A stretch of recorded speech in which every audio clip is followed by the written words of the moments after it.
പുതിയ ഭാരവാഹികളെ തെരഞ്ഞെടുത്ത് KSKTU സംസ്ഥാന സമ്മേളനം ഇന്ന് സമാപിക്കും. നെൽവയൽ തണ്ണീർത്തട സംരക്ഷണ നിയമം കർശനമായി നടപ്പാക്കണമെന്നും നികത്തൽ കർശനമായി തടയണമെന്നും സംസ്ഥാന സമ്മേളനം ആവശ്യപ്പെട്ടു. വിവരങ്ങളുമായി സിജു കണ്ണൻ ചേരുകയാണ് കാസർഗോഡ് നിന്ന്. സിജു കണ്ണൻ, വയനാട് ദുരന്തത്തിന്റെ പശ്ചാത്തലത്തിൽ ഇന്ന് പൊതു സമ്മേളനം ഒഴിവാക്കിയിട്ടുണ്ട്. നിലവിൽ ഇനി എന്താണ് ഭാരവാഹികളുടെ തെരഞ്ഞെടുപ്പ് എപ്പോഴാണ്? മറ്റു പരിപാടികൾ എന്താണ്?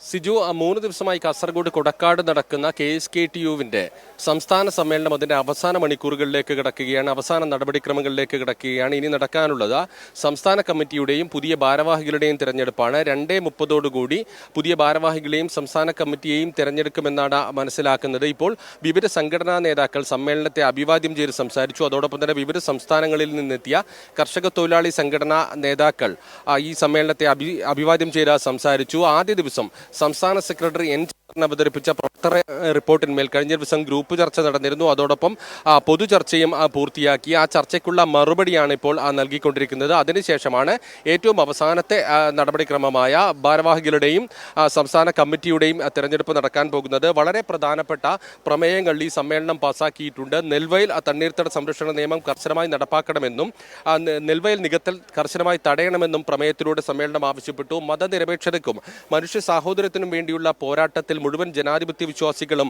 ശരി, സിജു കണ്ണനാണ് കാസർഗോഡ് നിന്നുള്ള വിവരങ്ങൾ നൽകിയത്. KSKTU 34ാം സംസ്ഥാന സമ്മേളനത്തിന് അല്പസമയത്തിനകം കാസർഗോഡ് സമാപനമാകും. പുതിയ ഭാരവാഹികളുടെ തെരഞ്ഞെടുപ്പ് 2:30 നടക്കും.